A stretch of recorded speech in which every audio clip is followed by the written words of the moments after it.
Olá, tudo bem? Eu espero que você esteja em paz, agradecido pela vida que tem, pois afinal, as suas escolhas te levaram aonde você está, ok? Hoje eu quero falar sobre a série que eu assisti, Olhos que Condenam. Por quê? Porque lá eu percebi que tem muitos detalhes, muitas riquezas sobre os níveis neurológicos, que é da programação neurolinguística. Fala sobre ambiente, sobre comportamentos, capacidades, crenças, valores, identidade e espiritualidade. Eu vou explicar por quê e mostrar como está inserido nesse contexto. Vamos lá. A série retrata uma situação que aconteceu em 1989 em Nova York. 5 adolescentes negros de 14 a 16 anos, um com 14, 3 com 15 e 1 com 16, foram sentenciados ao estupro de uma mulher branca de 28 anos de idade, que corria no Central Park, que ela era competidora de corrida, e ela foi estuprada brutalmente, massacrada, bateram na cabeça dela com uma pedra, enfim. Lembrando que naquela época, em 1989, faziam-se apenas 24 anos que tinha acabado a segregação, certo? Que os negros tinham que andar separados dos brancos, ou que o negro tinha que sair do ônibus, do banco que estava sentado, para o branco, quando entrava, sentar. Então, foi num contexto de muito ódio, né? Onde os negros estavam buscando o seu espaço no mercado de trabalho da sociedade, de forma diferente de antes do apartheid, da segregação, e ali tinha muito ódio. O ambiente era de muito ódio, percebam, o ambiente era de muito ódio. Por quê? Os negros receberam muitos maltratos até então. Eles vieram da África do Sul, do continente africano, do continente africano para os outros continentes, para trabalho escravo. E antes deles chegarem, foi contada uma história para toda essa sociedade, de todos esses continentes, onde as pessoas receberam, de fato, esses negros sendo animais, sendo bichos canibais, e acreditaram que eles tinham que, sim, pagar por ser animais, canibais, e trabalhar de serviço escravo, sem remuneração. Chicoteados, espancados, estuprados, decepados, tudo mais. Então vamos lá. Nesse contexto, 5 adolescentes que estavam zoneando lá no Central Park, com um bando de outros adolescentes, foram pegos e foram interrogados na delegacia, a maioria sem os responsáveis perto. E os que tinham responsável perto, esses responsáveis não tinham conhecimento da legislação, não sabiam como se proteger. O pai de um deles era ex-detento, tinha medo de perder o emprego, porque ameaçaram o pai de perder o emprego, e com muito medo, ele fez o que os policiais pediram no interrogatório. Os policiais inventaram uma história para cada adolescente assinar, como se fosse uma declaração. E assim sendo responsáveis de uma certa forma pelo estupro daquela mulher que estava em coma no hospital. Ambiente, ódio. Essa detetive que direcionou, foi responsável da investigação e tudo mais, ela conseguiu transferir o ódio, o sentimento de ódio que ela tinha para os detetives e os policiais, para a mídia, para toda a sociedade naquela época, que já estava um caos por conta do ódio instalado. Com a capacidade dela de oratória, a capacidade dela de estar no cargo que ela estava, ela conseguiu transmitir a energia ódio dela para aquelas pessoas. E o que aquelas pessoas fizeram? Acreditaram que aqueles adolescentes de 14 a 16 anos tinham de fato estuprado aquela mulher branca de 28 anos e estava em coma no hospital, quase para morrer. A capacidade que ela usou para poder conseguir fazer com que as pessoas acreditassem nela era o quê? O cargo que ela tinha na época, que era muito bem quisto, tinha muito poder, e a oratória. E ela usava muito do estupro. Aqueles animais estupraram aquela mulher que que corria, que estava fazendo um exercício, treinando no parque. Eles eram os animais. E ela conseguiu, com a fala dela, com muito ódio. A gente tem que prender esses animais. Eles são animais. A capacidade dela de oratória. Perceba, um ambiente instaurado o ódio, uma responsável com capacidades de oratória e capacidade de poder direcionar detetives e policiais, e a mídia também. E como ela tem tudo isso dentro dela, o que fez ela acreditar que teria que ser assim? Ela nasceu num contexto onde os negros estavam em transição. E quando criança, de certo, ela ouvia sobre aquilo. Que negro era animal, que negro era canibal, que negro matava, que negro fazia e acontecia quando veio do continente africano. E ela cresceu nessa crença. E os valores dela qual era? De acordo com as crenças que ela tinha. Os valores dela era proteger a sociedade. E os negros faziam mal para a sociedade.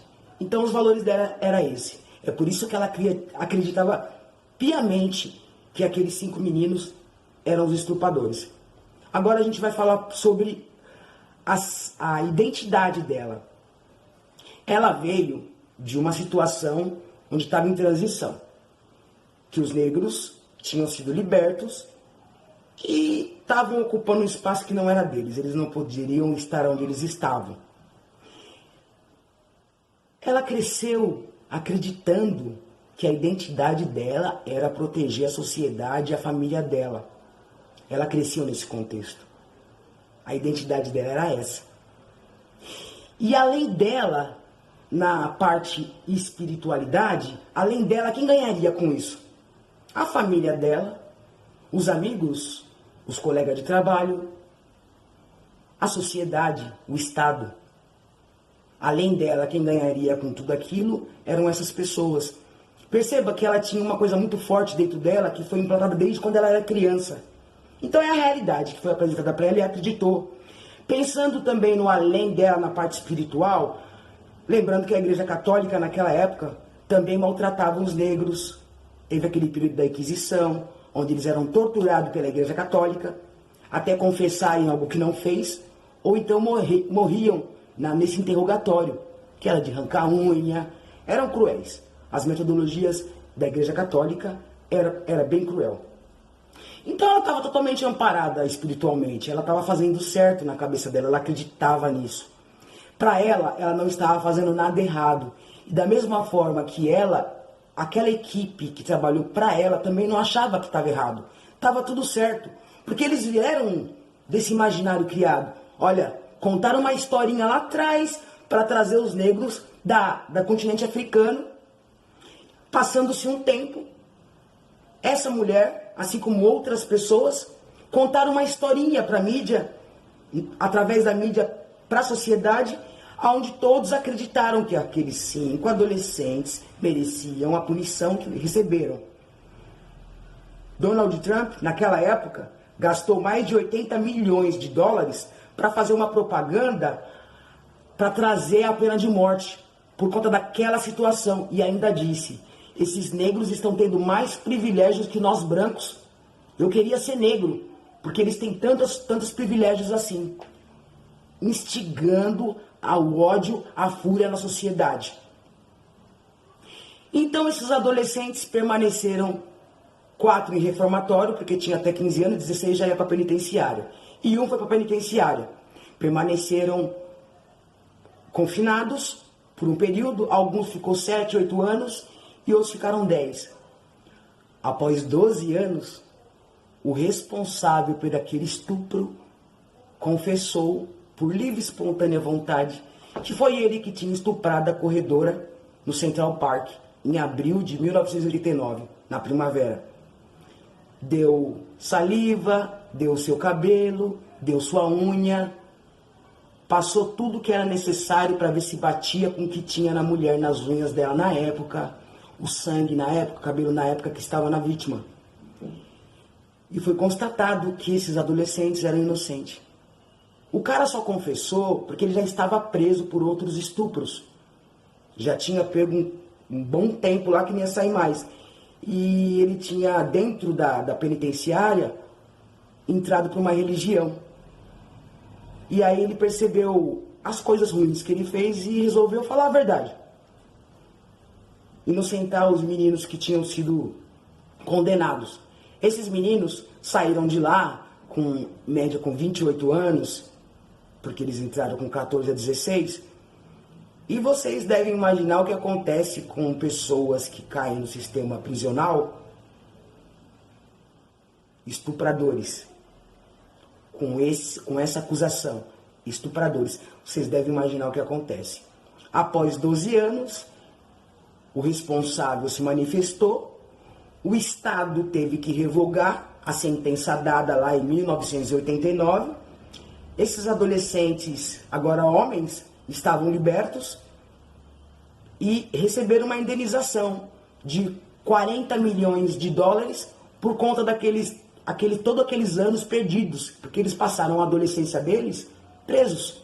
Eles saíram de lá homens, percebe? Outra coisa muito importante de lembrar desse filme é o amor que eles recebiam da família.